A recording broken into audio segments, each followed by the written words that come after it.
नमस्कार, the red mic दुनिया में आपका स्वागत है। मैं हूं संकेत उपाध्याय। रोज कुछ ना कुछ एक नया नया अध्याय लिख देते हैं डोनाल्ड ट्रंप। कुछ ना कुछ ऐसी बात बोल देते हैं, कुछ ना कुछ ऐसा आदेश साइन कर देते हैं जिसके बाद दुनिया भर में चर्चा का दौर शुरू हो जाता है। चर्चा ही नहीं होती, दुनिया को खासा नुकसान भी हो रहा है। आप देखिए, जो सबसे बड़ा खामियाजा भुगत रहे हैं वो है स्टॉक मार्केट। कुछ वहां से कलम चली, कुछ वहां से शब्द फूटे और यहाँ पर स्टॉक मार्केट का एकदम धड़ाम। इसी तरीके की चीजें टैरिफ को लेकर के भी हो रही हैं कि किसी देश का कोई और किसी और देश में जब सामान बिकेगा तो कितने रुपए में बिकेगा, कितने डॉलर में बिकेगा और उसके ऊपर कितना ड्यूटी लगेगी, कितना टैरिफ लगेगा, कितना परसेंट टैक्स लगेगा। इसको लेकर के आप जानते हैं, ट्रंप ने रेसिप्रोकल टैक्स की बात की कि जितना तुम लगाओगे उतना ही हम लगा देंगे। लेकिन इसके आगे भी एक कदम जा करके अब वो देश स्पेसिफिक अब बातें करने लगे हैं कि कनाडा पर इतना इतना टैरिफ, मेक्सिको पर इतना टैरिफ, चीन पर उतना टैरिफ। अब जवाबी टैरिफ भी हो रहा है। मतलब ऐसा ही नहीं है कि सिर्फ अमेरिका ही कुछ कुछ बोल रहा है या शर्तें तय कर रहा है। चीन की भी अब फाइनेंशियली अगर आप देखें, अर्थव्यवस्था के पॉइंट ऑफ व्यू से तो मजबूती की ओर जा रहे हैं, तो वो भी अब डिक्टेट करने का प्रयास कर रहे हैं। ये सब कहां जाकर के बैठेगा और इसको समझा कैसे जाए, आइए उसी का प्रयास करते हैं। सौरभ कुमार शाही साहब हमारे एडिटर फॉरेन अफेयर्स अब हमारे साथ हैं। शाही साहब, सबसे पहले तो दर्शकों के आराम के लिए, कन्वीनियंस के लिए आप पहले ये बता दें कि ये नया बवाल है क्या टैरिफ को लेकर के, क्योंकि एक जो ट्रेडिशनली चला आ रहा था वो तो हमें मालूम है, रेसिप्रोकल। ये नया क्या हुआ और इसको लेकर के रिटेलिएशन में चीन क्या कर रहा है, कनाडा क्या कर रहा है, उनकी तरफ से क्या बात आई? जी संकेत, जब हम लोगों ने 1 महीने पहले ये प्रोग्राम किया था, उस समय ही अनाउंसमेंट टैरिफ की हो गई थी कि 25% टैरिफ जो है वो कनाडा और मेक्सिको पे नाफिज करेंगे और 10% टैरिफ चाइना पे डाली जाएगी। तो उस समय लेकिन एक जिसको कह सकते हैं कि स्टॉप गैप डील वो मेक्सिको, कनाडा और अमेरिका के दरमियान में हो गई थी। तो ये जो टैरिफ लगने थे उसको 1 महीने के लिए पुश कर दिया गया था। तो हमारे दर्शक वो पुराना वाला एपिसोड भी जाके चेक कर सकते हैं, उसमें भी हमने बहुत एक्सप्लेन किया था उस ज़माने में कि ये किन-किन चीज़ों पे लगने वाला है। तो वो जो एक मोहलत दी गई थी 1 महीने की, वो मोहलत खत्म हो गई है और आज रात से वो टैरिफ जो है यानी इन्फोर्स अ, हो जाएगा। तो मोहलत जो दी गई थी उसमें कुछ डिमांड्स किए गए थे कनाडा से और कनाडा और मेक्सिको से, और उन्होंने कहा था कि हम देखेंगे कि इसमें हम क्या कर सकते हैं। तो ज़ाहिर है कि उन्होंने जो भी किया है उसको लेके ट्रंप जो है खुश नहीं है। तो उन्होंने वो 25% जो टैरिफ अनाउंस हुई थी महीने भर पहले, वो आज नाफिज कर दी गई है, लगा दी गई है।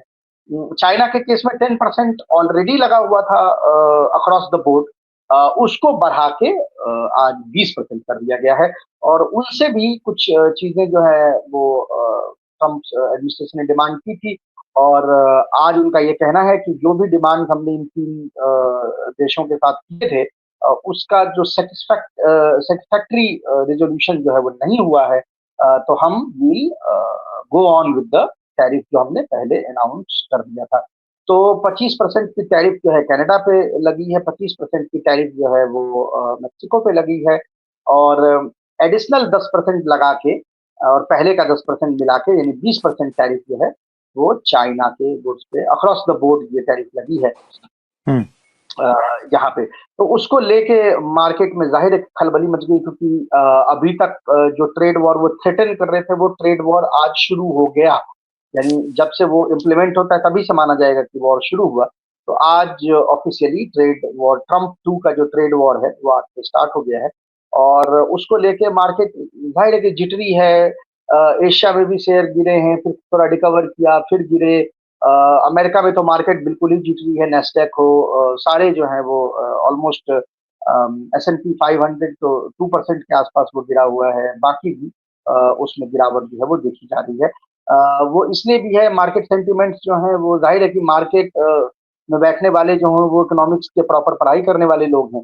वो कोई ट्रम्प और उसके एडवाइज़र जैसे लोग तो हैं नहीं। तो ज़ाहिर है कि उनको पता है कि टैरिफ वॉर कभी भी किसी भी देश के लिए अच्छा नहीं होता है।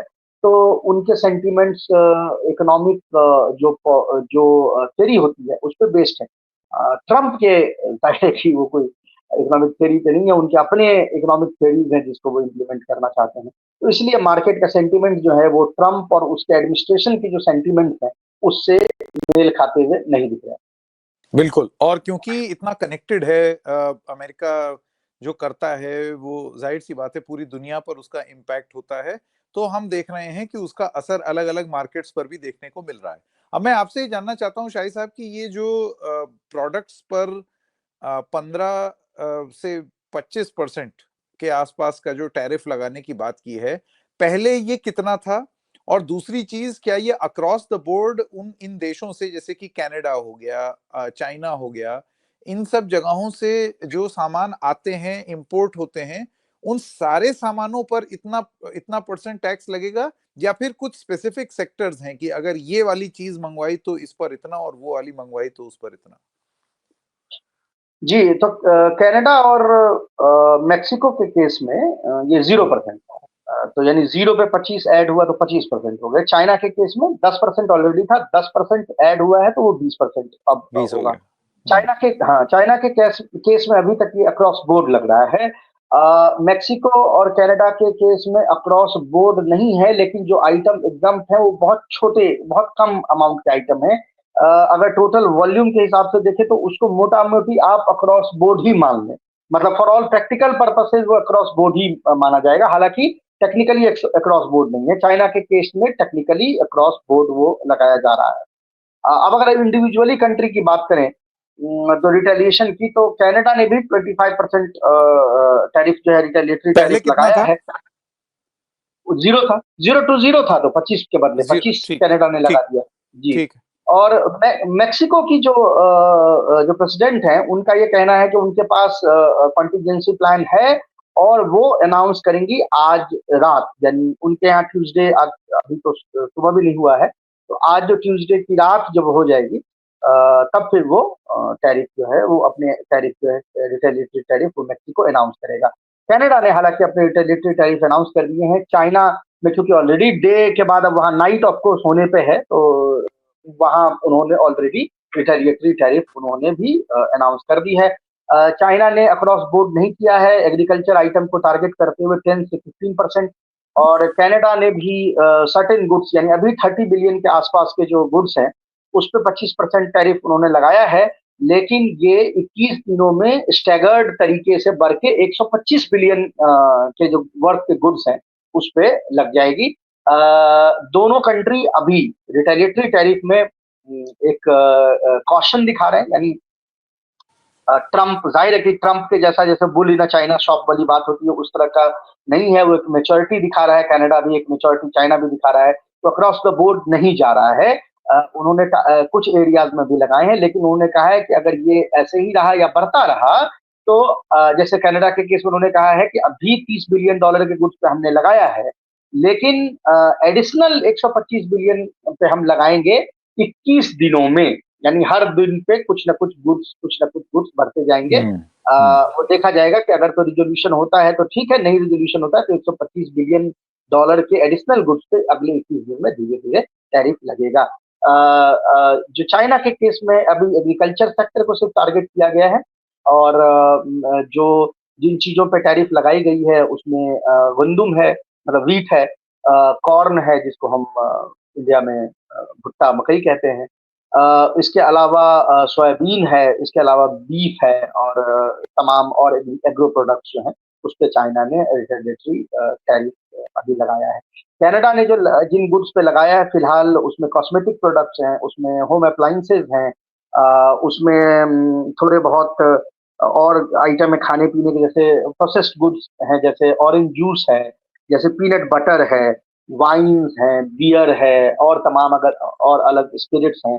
लेकिन उसने भी जैसा मैंने कहा क्रॉस बोर्ड अभी नहीं लगाया है। जो बड़े सेक्टर्स हैं अमेरिका के एक्सपोर्ट के, कनाडा के, जैसे आयरन स्टील है या गुड्स व्हीकल है, यानी ये जो बड़े ट्रक्स हैं और इस तरह की जो चीज है उस पर अभी नहीं लगा है, वो आइंदा दिनों में उस पर अगर लगेगी, अगर ये इसका रिजोल्यूशन नहीं होता है। शाही साहब आइए, अब एक और जरूरी एस्पेक्ट है, ये सब क्यों किया गया है? ये इसलिए किया गया है और इसका तर्क ये दिया गया था कि भाई things are not stacked in our favour. हमारे पक्ष में नहीं है, वो और देशों के पक्ष में है। जैसे हिंदुस्तान के संदर्भ में ट्रंप ये कहते हैं कि इतना टैक्स वो हमारे ऊपर लगाते हैं, हमारे प्रोडक्ट्स को आने नहीं देते, और मतलब हमारा सामान जो है वो उतने टैक्स पर, हमारे उनका सामान हमारे यहाँ इतने टैक्स पर आता नहीं है। यहाँ पर एक बहुत जरूरी चीज समझनी है कि कौन कितना आयात कर रहा है और कौन कितना निर्यात कर रहा है। उससे पता चलेगा कि ये जो बढ़े हुए दाम है रेसिप्रोकल, मतलब तुमने इतना बढ़ाया मैंने इतना बढ़ाया, लेकिन ज्यादा ज्यादा नुकसान में कौन है और ज्यादा फायदे में कौन है, ये समझने का एक ही मार्कर है, और वो है ट्रेड इम्बैलेंस। कौन कितना इंपोर्ट कर रहा है और कितना एक्सपोर्ट कर रहा है। तो एक एक करके अगर आप ये बता दें कि US Canada import export balance, US China import export balance, और US Mexico import export balance. जी। हालांकि ये जो आज टैरिफ लगे हैं वो रिटेलिएटरी टैरिफ अमेरिका ने नहीं लगाए हैं, वो दूसरे उसके बहाने कुछ और हैं, वो हम उस पर आएंगे। लेकिन जो अच्छा। ट्रेड बैलेंस है, हाँ, जो ट्रेड बैलेंस है उस हिसाब से अव्वल तो ये कि अमेरिका के टॉप 5 जो ट्रेडिंग पार्टनर हैं उसमें 3 यही 3, तो यानी टॉप 5 ट्रेडिंग पार्टनर में से इन्होंने 3 को 3 पे इन्होंने सैंक्शन लगाए हैं। इन तीनों केसेस में अमेरिका का ट्रेड डेफिसिट है। उसका प्राइमरी रीजन ये है कि कनाडा के केस में चूंकि सबसे बड़ा आयात जो है वो एनर्जी है, अमेरिका अपने पेट्रोलियम का 63% जो है वो सिर्फ और सिर्फ कनाडा से इंपोर्ट करता है। और अगर एनर्जी सेक्टर सारा मिला दे, यानी गैस वैस वगैरह सब मिला दें, तो तकरीबन 23 से 30% डिपेंडिंग ऑन ईयर, अभी फ्लक्चुएट करता है वो तो किस साल कितनी ज्यादा ठंड पड़ी है उस पर गैस का इंपोर्ट फ्लक्चुएट करता है। तो 23 से कहीं भी 30% के दरमियान में सिर्फ कनाडा से एनर्जी इंपोर्ट करता है। तो जाहिर है कि वो दिखेगा ना। आप सोयाबीन का ये पीनट बटर कितना बेच लीजिएगा, आप देखिए ना एक्सपोर्ट क्या कर रहे हैं। आप एक्सपोर्ट कर रहे हैं पीनट बटर, आप एक्सपोर्ट कर रहे हैं जैम, आप एक्सपोर्ट कर रहे हैं ऑरेंज जूस, आप एक्सपोर्ट कर रहे हैं और क्या क्या मैंने अभी दो चार और, वाइन, स्पिरिट, कितना एक्सपोर्ट कर लेंगे। तेल का मुकाबला नहीं कर सकते ना आप इससे। हाँ, तो जाहिर है कि उसका चाइना के केस में तो चाइना दुनिया का सबसे बड़ा इंडस्ट्रियल पावर है, तो जाहिर है कि अमेरिका में कुछ भी आप मार्केट में जाएंगे हाथ में उठाएंगे तो चाइना में बना हुआ मिले, तो जाहिर है कि वहां भी ट्रेड इम्बैलेंस जो है वो बहुत मैसिव दिखेगा। हालांकि बड़ी तादाद में चाइना जो है वो अमेरिका से गेहूं, सोयाबीन, बीफ ये खरीदता है, जिन पर भी उन्होंने रिटेलिटरी वो लगाए हैं। लेकिन एज आई सेड ये ऑफसेट नहीं कर सकता है। मेक्सिको के केस में भी agro product, processed item, coffee, तमाम इस तरह की चीजें और भी लेता है अमेरिका। ये जो सैंक्शंस अमेरिका ने, हालांकि जो आज जो टैरिफ लगाए हैं वो चाइना के केस में उनका ये बहाना है कि एक केमिकल होता है जिसको बोलते हैं फेंटानिल। फेंटानिल जैसे दुनिया में हर ड्रग्स का होता है कि उसका गुड यूज भी है, उसका अब्यूज भी है। तो फेंटानिल ये जो सर्जरी में जब आप सीडेट करते हैं लोगों को, तो उसके लिए एक्चुअली में उसका यूज होता है। लेकिन जाहिर है कि उसका मिसयूज भी होता है, लोग उसको एज अ ड्रग्स भी, यानी रिक्रिएशनल ड्रग्स भी उसको यूज करते हैं। और उसके कारण अमेरिकन सोसाइटी में एक डिवास्टेशन जो है कई सालों से देखने को मिलता है। अमेरिका ये कहता है कि चाइना फेंटानिल को कंट्रोल नहीं कर रहा है, इसलिए हमारे यहाँ ये चीज हो रही है। चाइना का कहना है कि भैया ये तो जेन्युइन केमिकल है। अगर कोई कंपनी इंपोर्ट करती है, अमेरिकन कंपनी कहती है कि मुझे ये सिडेशन का या उस तरह की कोई भी चीज जब आप डालते हैं, एनेस्थीसिया डालते हैं, उसके बनाने के लिए जब ये भेजा जा रहा है, तो मुझे क्या पता कि वो अमेरिकन कंपनी वहां पर फिर उसको उससे एनेस्थीसिया बना रही है कि ड्रग्स बना रही है। मेरा तो कोई रोल है नहीं। हम तो दुनिया के सबसे बड़े सप्लायर हैं, जैसे दुनिया के ऑलमोस्ट 90% केमिकल्स का सबसे बड़ा सप्लायर जो है वो चाइना है, क्योंकि इंडस्ट्रियल सुपर पावर है। तो वो अमेरिका कहता है कि नहीं, इसमें आपको और में, तो उसका बहाना लेके ये किया गया है।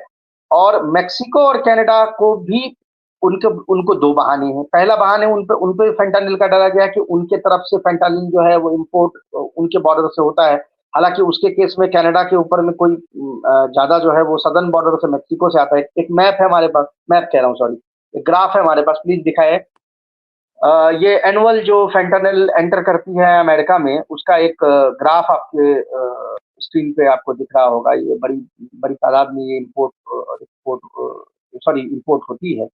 अब ये देखिए कि इसमें सीजर बहुत हुआ है। आप ये जो लिस्ट आप देख रहे, सॉरी ये ग्राफ देख रहे हैं, सीजर के ग्राफ है, यानी बॉर्डर्स पे कितना फेंटानिल सीज किया गया, इलीगल फेंटानिल सीज किया गया।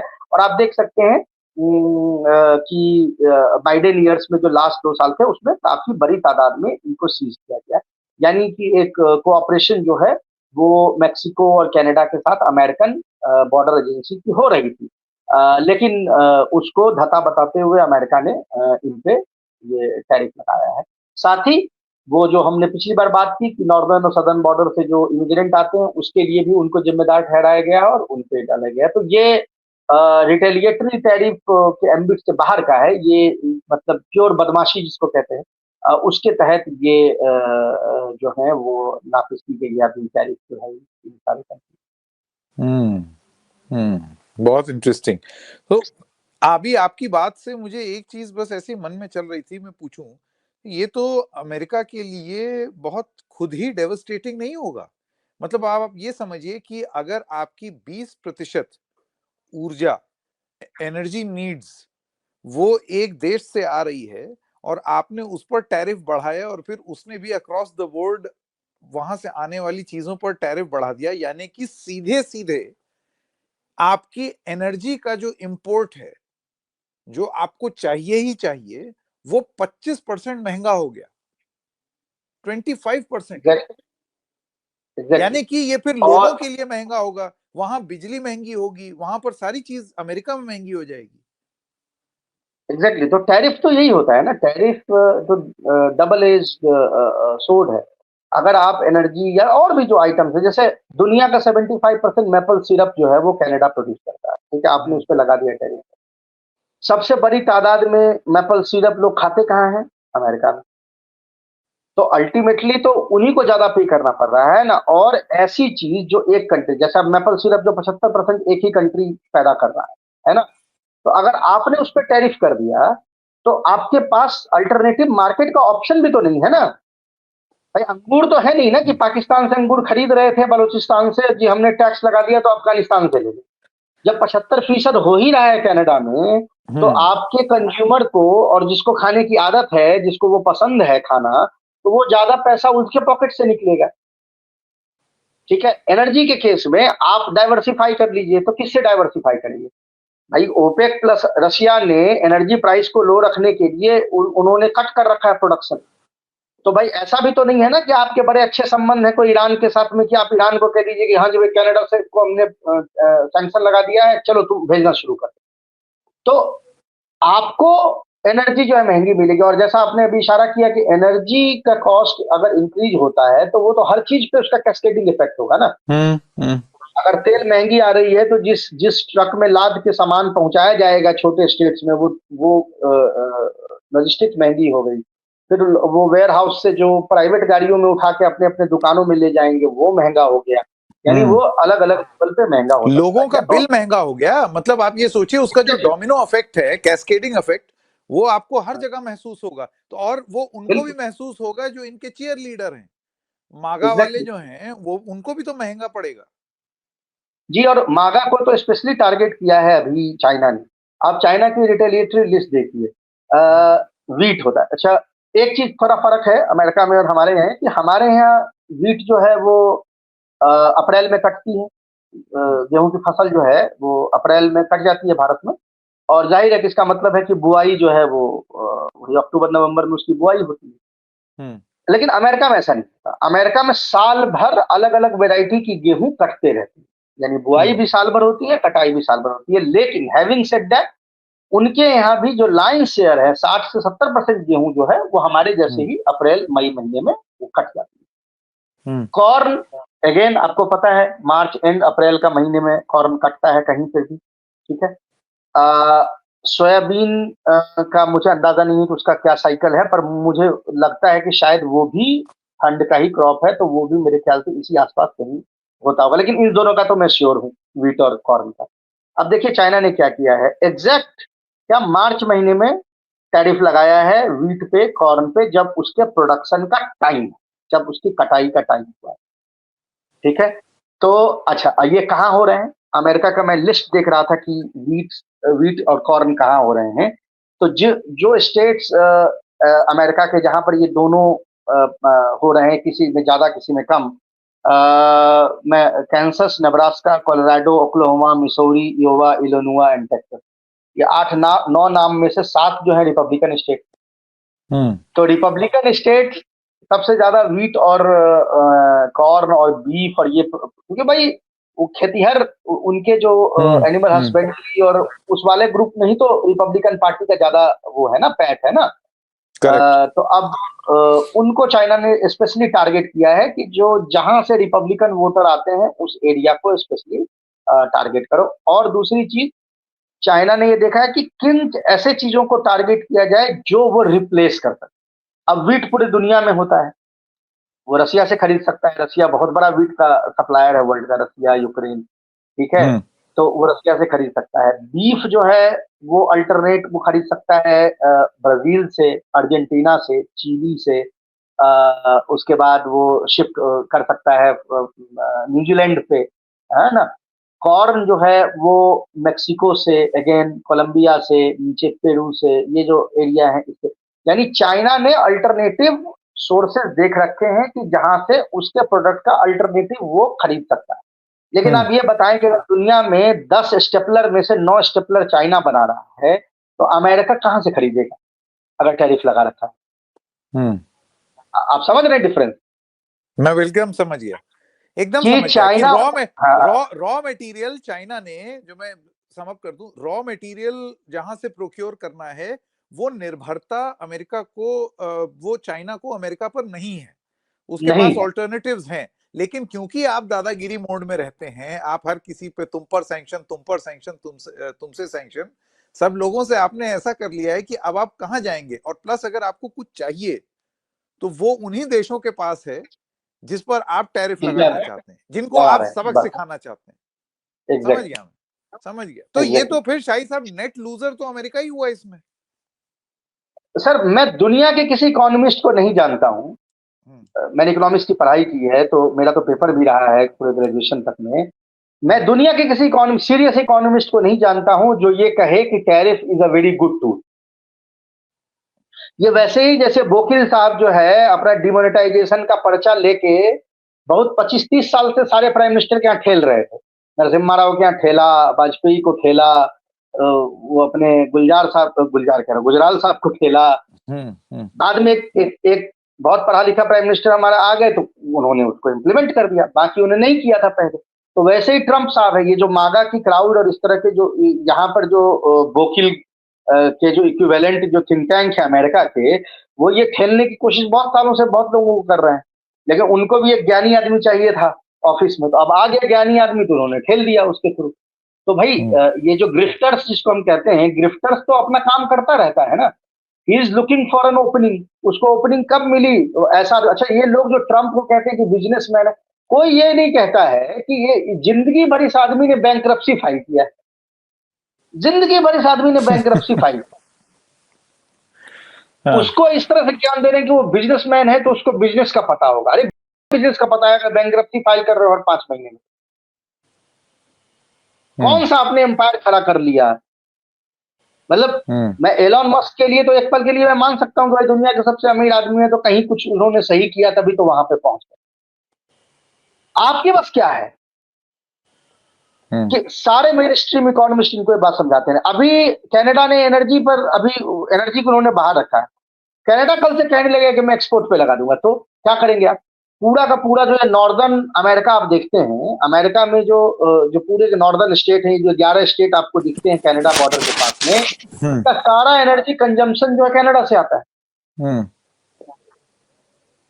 तो उसने लगा दिया तो वहां बिजली हर कुछ महंगा हो जाएगा। बात यह है कि ट्रंप को लिमिटेड सक्सेस इसलिए मिलती रहती है कि ये सारे कंट्री साथ मिलके एक ज्वाइंट अटैक नहीं करते। हालांकि अभी मैं पढ़ रहा था कि ब्रिटिश कोलंबिया जो स्टेट है कनाडा का, उनके प्राइम मिनिस्टर ने पहली बार मैंने देखा है कि किसी पॉलिटिशियन ने, तो वहां क्या होता है स्टेट के जो चीफ मिनिस्टर हैं वो काफी पावरफुल है वहां, तो ब्रिटिश कोलंबिया के जो हेड हैं उन्होंने कहा है कि पूरे दुनिया को इसमें साथ आना चाहिए, यूरोप को, चाइना को, कनाडा को, सबको साथ मिलके we need to draw a line in the sand. कि भाई बहुत हो गया है तुम्हारी बदमाशी, अब हम इसको रिटेलिएट करेंगे। लेकिन अभी तक चूंकि वो आपस में ही फैसला नहीं, अब वो कनाडा चाइना के अपने झगड़े हैं, वो भी हालांकि अमेरिका के कारण ही हुआ। हम्म अमेरिका ने ही वो गिरफ्तार करवाया था हुबई के उसको जो हेड की, जिसके हम्म कारण ये तमाम जो है वो दिक्कत हुई। तो अब अगर Mexico, Canada, China, Europe, India, ये सब मिल के एक ज्वाइंट अगर यानी इसको ज्वाइंटली इसको रेसिस्ट करते हैं, तो हम्म मैं आपको बताऊं कि इनको मतलब इनकी इतनी बुरी हालत हो जाएगी कि माफी इनको मांगना पड़ेगा। लेकिन चूंकि वो बटे हुए हैं तो जाहिर है कि वो कभी इससे लड़के कभी उससे लड़के वो अभी कोशिश कर रहे हैं। लेकिन अगर ये चलता रहे, हाँ तो लेकिन मुझको अगर ये चलता मुझको रहे, मुझको हमारा जो इंडियन कॉन्टेक्स्ट है उसमें आपकी इस बात से योगी आदित्यनाथ का एक नारा याद आ गया, बटेंगे तो कटेंगे। कटेंगे। हाँ तो बस, तो ये तो अब ये चाहिए इनको कि अगर ज्वाइंटली एक दूसरे के साथ कोई प्रोग्राम बना के अगर ये रिटेलिएटरी टैरिफ लगाते हैं, तो हम्म बिल्कुल मैं कहता हूँ कि बड़ी मुश्किल हो जाएगी अमेरिका के लिए। पर फिलहाल चूंकि वो अलग से कनाडा को धमकी दे देते हैं। अच्छा, दूसरी ये है कि अब अगर आप पोस्ट सेकेंड वर्ल्ड वॉर जो अमेरिका का रिलेशनशिप वेस्टर्न हेमिस्फेयर के कंट्री के साथ रहे हैं, वो एकदम मास्टर स्लेव रिलेशनशिप रहा है। तो उसमें वो स्लेव जो है ना, वो बियॉन्ड द पॉइंट रेबेल, वो उसकी हिम्मत नहीं होती है वो बियॉन्ड द पॉइंट रेबेल करने की। हम्म तो अब वो एक एक एक मसला जो है वहां देखने को मिल रहा है। लेकिन चाइना के केस में वो है नहीं, और चाइना बड़े मतलब उसके साथ शिद्दत के साथ वो कोशिश कर रहा है कि वो इसको काउंटर करे। बाकी मेक्सिको और कनाडा फोल्ड होते हैं या लड़ते हैं, ये आइंदा हफ्तों में हमें पता चल लेकिन जाएगा। अभी ये जो रेसिप्रोसिटी हो रही है, ये जो तुम्हारे टैक्स पर मेरा टैक्स, आपको लगता है कि ये थोड़ा सा स्थिति को परिवर्तित कर रहा है? मतलब एक वक्त जो देश आपके साथ, जैसे कि आपने बोला, मास्टर स्लेव रिलेशनशिप में थे और आपको आदत पड़ गई थी, आपको इस बात की आदत पड़ गई थी कि आप तो शहंशाह हैं, आपका डॉलर जो है वो सर्वोपरि, आपके इंटरेस्ट सर्वोपरि, और बाकी आप जो कर देंगे, जैसा सैंक्शन लगा देंगे, बाकी सब everybody will fall in line, simply because आप बहुत शक्तिशाली देश हैं, अभी भी हैं। ऐसे में अब क्या आपको लगता है कि ये जो रिटेलिएटरी टैरिफ है कनाडा द्वारा और बाकियों द्वारा, ये this is waging a divide in this United front? मतलब ये मास्टर स्लेव रिलेशनशिप में स्लेव अब बोलने की हिम्मत कर रहा है कि नहीं भाई, ये स्पार्टकस नहीं बन गया, चलेगा। हाँ स्पार्टकस बन गया, जैसे रोम के अगेंस्ट में स्पार्टकस ने हाँ, रेबेल करेक्ट रेबेल कर दिया था। करेक्ट। तो तो नहीं, वो तो वो हो रहा है, बिल्कुल सही कह रहे हैं आप। मेरे I was like really surprised by the statement of that head of British Columbia. मतलब मैंने कभी नहीं हम्म सोचा था अपनी जिंदगी में कि मैं कनाडा के किसी चीफ मिनिस्टर लेवल के ऑफिसर की इतनी औकात होगी कि वो ओपनली ये कहेगा कि we must all come together and draw clear line in the sand for Donald Trump. मतलब this has taken me by surprise. इसमें मतलब मुझे कोई दो राय नहीं है हम्म कि मुझे लेकिन कहना और करना, again there are many a miss between the cup and the lips. तो कप वो एंड जो the lip, many a correct. Miss है, हाँ, तो वो मेनी अ मिस नहीं, जो है जैसे उसमें जैसे क्या शाही होता साहब, है। मुझे आप ये बताइए कि यहां से तो टैरिफ बढ़ा दिया यूएस ने, उधर से उन्होंने भी कुछ कुछ चीजों पर टैरिफ बढ़ा दिया, लेकिन अब ये जो ये एनर्जी वाली बात है, अब इस पर टैरिफ बढ़ाने से कनाडा को कौन रोक सकता है? या हम ये माने कि वो ऑटोमेटिकली बढ़ेगा जब रेसिप्रोसिटी होगी, कि वो बढ़ना ही बढ़ना कोई है? नहीं, अभी अभी जो मैंने लिस्ट देखी है उसके हिसाब से कनाडा ने अभी एनर्जी को बाहर रखा है, क्योंकि हम्म अब ब्रह्मास्त्र हर वक्त इस्तेमाल नहीं करते। उनके लिए तो ब्रह्मास्त्र है ना, वो लास्ट में जब हम्म एकदम कॉर्नर्ड हो जाएंगे तब उसको लगाएंगे। मुझे लगता है कि अभी नेक्स्ट नंबर आएगा इनके, जो मैंने कहा फिनिश्ड, जो ये जो व्हीकल्स है ना, अमेरिकन व्हीकल्स जो कैनेडियन मार्केट को डोमिनेट करते हैं, ट्रक्स, हेवी हम्म व्हीकल्स। अगेन याद रखें, हेवी व्हीकल्स अमेरिका में उन स्टेट से आते हैं जो उनका प्रोडक्शन उन स्टेट्स में होता है जो रिपब्लिकन मेजोरिटी हम्म स्टेट वहां पे। तो करेक्ट। ये सब, इसमें कोई दो राय नहीं है कि जो मैं लिस्ट देख रहा हूँ इन दो कंट्री, मैक्सिको की लिस्ट आई नहीं है, वो लिस्ट आती है अभी शाम में, तो देखते हैं कि उसमें क्या क्या है मामला। लेकिन अभी हाँ जो दो लिस्ट आई है उससे इतना तो क्लियर हो गया है कि इनको ये महीने भर पहले लग गया था कि दिस विल कम टू पास। तो वो महीने भर से तैयारी कर रहे थे और बहुत ही टारगेटेड इन्होंने करना शुरू किया है। हो सकता है कि अभी आप देखें कि कनाडा जो है वो जानबूझ के टेस्ला पे कर दे। मतलब जहां ज्यादा बिल्कुल इनको जो है दुख हो, उस तरह की अभी इनकी प्लानिंग है। लेकिन जैसा मैंने कहा कि चाइना के केस में तो मुझे पता है कि they will stand their ground. Mexico और हाँ, कनाडा के केस में पता नहीं है कि भाई बोलना और अल्टीमेटली कथनी फिलहाल और तो करनी में कितना, बिल्कुल, हाँ, क्योंकि कहाँ आप मतलब जाकर के फिलहाल ये आप एक प्रेशर टैक्टिक की तरह तो सिर्फ नहीं इस्तेमाल कर रहे हैं कि हाँ, हम तो दोस्ताना संबंध चाहते हैं, हम तो एग्जैक्टली दोस्ती चाहते हैं,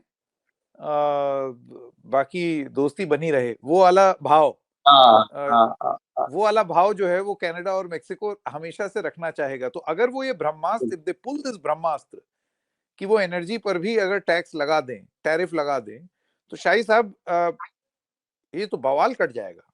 एक तो सबसे पहली बात तो बत्ती बहुत महंगी हो जाएगी अमेरिका में, नॉर्दर्न एरिया में। और दूसरी चीज, अमेरिका भी, you know, they are not use to taking these things very kindly. फिर तो वो जी, जी, मतलब वो उसको तो वो ऐसे समझते हैं जैसे this is an attack on the sovereignty of the country, और फिर एग्जैक्टली उनका रिटेलिएशन होता है।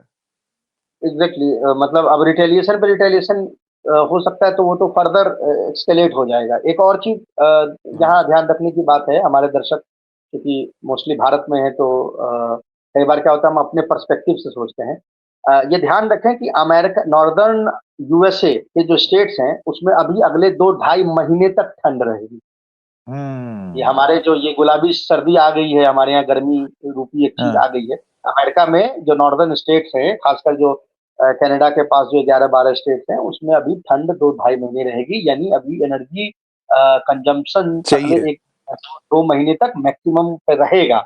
तो अगर हाँ, टैरिफ लगता है उस पे, तो इमीडिएट पेन जो है वो आपको देखने को मिलेगा। मतलब ऐसा नहीं है कि आगे देखने, इमीडिएट पेन देखने को मिलेगा। हमारे हम्म, कुछ दर्शक जो हैं उनको ध्यान होगा, वो अगर फॉलो कर रहे होंगे अमेरिका के डोमेस्टिक न्यूज को, तो उनको ये उन्होंने सुना होगा कि अमेरिका में अभी अंडे के प्राइस को लेके हाहाकार मचा हुआ हम्म, है। यही रिटेलिएटरी टैरिफ के चक्कर में अमेरिका में अंडे जो हैं अभी इतने महंगे हो गए हैं कि मतलब उसका कोई तस्वुर नहीं कर सकता। कुछ स्टेट्स में अंडा, एक अंडा, सिंगल अंडा जो है वो $1 का मिलता है। यानी आप बाप फर्ज रे, करें कि 85-90 रुपए, क्योंकि इतना भी हाँ, फर्क भारत और अमेरिका में नहीं है कि अंडे का दाम जो है वो 10 गुना 12 गुना महंगा होता है। क्योंकि हम्म, अमेरिका में और चीजों में दाम का फर्क होता है, लेकिन खाने पीने के प्राइस में भारत और अमेरिका में बहुत ज्यादा फर्क नहीं होता। मतलब हम्म, होता है, लेकिन तो जैसे जितना फर्क जीडीपी पर कैपिटा जीडीपी में है, उतना हाँ, फर्क ऐसा नहीं होता कि आपसे 10 गुना ज्यादा अमेरिका का जीडीपी है तो ब्रेड आपके यहाँ अगर 20 रुपए का मिल रहा है तो वहां 200 का मिल रहा है। इतने का फर्क नहीं हाँ, होता। तो अंडे का दाम इतना बढ़ गया है, और modern life can not be imagine without eggs. हाँ, मतलब जो बाहर बाहर के देश हैं, भारत का तो चलो कोई बात नहीं है, हाँ, लेकिन बाहर के देशों में modern modern breakfast can not be imagine without eggs. बिना अंडे तो के नहीं हो एक, सकता। हाँ, हाँ, मतलब वो हाहाकार मचा हुआ है अमेरिका में अंडे को लेके। हाँ, हर दिन मीम फेस्ट हो गया, मीम्स बन रहे हैं, ये बन रहे हैं, स्कूप बन रहे हैं। लोग त्रहीमाम मचाए हुए अंडे को लेके, एक अंडे को लेके। अब फर्ज कीजिए कि ये सारी चीजों में, ये मेपल सिरप में होने लगे, ये कॉफी में होने लगे, अगर ये जॉइंट मैकेनिज्म के तहत इन चीजों पे लगा दिए गए तो रेबल कर देंगे। अमेरिकन को कॉफी सुबह नहीं मिलेगा तो गोली मारने हाँ, लगेंगे। तो हाँ, मतलब आधा अमेरिका इसलिए जिंदा है कि सुबह सुबह कॉफी पी लेता है, वरना वो एक दूसरे को शूट हाँ, करने लगे हैं। मतलब तो वहाँ कॉफी पे डिपेंडेंट है। तो अब तो इसलिए इतना आसान नहीं है। लेकिन जैसा मैंने कहा कि हिम्मत भी तो होनी चाहिए ना ट्रेड वॉर लड़ने की। तो वो हिम्मत अगर मेक्सिको और कनाडा दिखाते हैं तो आई थिंक कि फिर नजारा कुछ और होगा। और ये इफ दे जो फोल्ड, अंडे अंडे वाली बात आप बता रहे थे, मतलब 12 12 डॉलर का एक दर्जन। एक दर्जन उससे भी मतलब आप महंगे ये महंगे। सोचिए कि, मतलब आप ये सोचिए कि 1100 रुपए का एक दर्जन अंडा। बिल्कुल। भाई हद हाल है ये और तो। और दूसरी चीज ये हमारे दर्शक ये ना भूलें कि अमेरिका में जो पॉपुलेशन है उसका कैलोरी इंटेक भी हमसे ज्यादा है। वो हमारे टाइप एक अंडा दो अंडा नहीं खाते, 5-7 खाते हैं, क्योंकि उनका कैलोरी इंटेक 2800-3000 किलो कैलोरी है। बड़े, मतलब वहां पे सर्विंग साइजेस बड़ी होती है, वहां पे पोर्शन साइजेस बड़े होते हैं हर चीज में। तो उनका कंजम्पशन भी ज्यादा है। मतलब हम्म, मैं बहुत आश्चर्यचकित नहीं हूंगा कि एक हाउस होल्ड में अगर 2 आदमी है तो दर्जन भर अंडा एक दिन में खत्म हो जाए। I won't be hmm, very surprise. This does not hmm, happen in India. गर्म हम्म, प्रदेश है, तमाम और भी रिस्ट्रिक्शन है। तो उनके बिल पे, एक प्रोडक्ट के महंगे होने का मंथली बिल पे आप असर कैलकुलेट कर सकते हैं। अब करेक्ट। इसी में आप ऐड कर दीजिए, इसी में अब आप ऐड कर दीजिए अगर मैपल सिरप, वहाँ पैनकेक के साथ ना लोग मैपल सिरप, हाँ रेगुलर वेरी कॉमन, हाँ भारत में भी आजकल अब तो खैर बड़े शहरों में, लेकिन वहां पे तो बहुत ही कॉमन है। तो ये रिटेलिएटरी जो टारगेट भी जो किया जा रहा है कनाडा और इनके द्वारा, वो बड़ा फोकस टारगेट किया जा रहा है। बस ये है कि हिम्मत दिखाएं और इस पे अडिग रहें। यही है मेन बात कि ये होगा या नहीं, और उसी चीज का इंतजार कर रहे हैं। जैसे कि आप अभी इस कार्यक्रम की शुरुआत में कह भी रहे थे कि will Canada and Mexico fold up, मतलब वो ये बोल दें कि अच्छा भाई अब इतना ही गुस्सा था हमारा, अब बाकी तुम देख लो। तो जी ये अगर हो जाएगा तब तो फिर बात ही खत्म, तो अमेरिका जीत गया जो वो करते आए हैं, एग्जैक्टली। दादागिरी। और दूसरा ये कि ट्रम्प के केस में देखें, ये जो इस तरह का जो एक जो पर्सनालिटी होती है ना, इसको अगर इसके ईगो को आप फीड करते हैं ना, तो ये बढ़ता जाता है। It does not, there ego is never satiated. अगर हाँ आपको हाँ ये हाँ लगता हो कि हम इसको सेटिएशन नहीं होता है, ये फीड करते हैं ना, तो ये बैलून, इसमें बलूनिंग होती है, और फूल सेटिएशन नहीं जाएगा। होता है। आज वो हाँ 2% मांग रहा है, कल को 4% मांगेगा, फिर वो आप एग्जैक्टली। देते रहेंगे तो वो भूख भी बढ़ती रहेगी। वो जैसे अपने नॉर्थ इंडिया में हम लोग कहते हैं ना, उंगली पकड़ के पहुंचा पकड़ना, वो वाली बात। हाँ हाँ बिल्कुल। बहुत खूब। बहुत बहुत धन्यवाद शाही साहब जुड़ने के लिए और समझाने के लिए कि अभी ये क्या हो क्या रहा है अमेरिका में। कनाडा और चाइना तो चलिए आप जानते ही हैं कि मतलब वो तो they are at loggerheads, लेकिन कनाडा मेक्सिको ये कहां तक अपना विरोध रेसिप्रोकल टैरिफ में कहां तक दर्ज करेंगे, हम देखेंगे। बहुत बहुत धन्यवाद शाही साहब हमारे साथ जुड़ने के लिए। दर्शकों आपका भी फिर मिलेंगे, तब तक के लिए नमस्कार।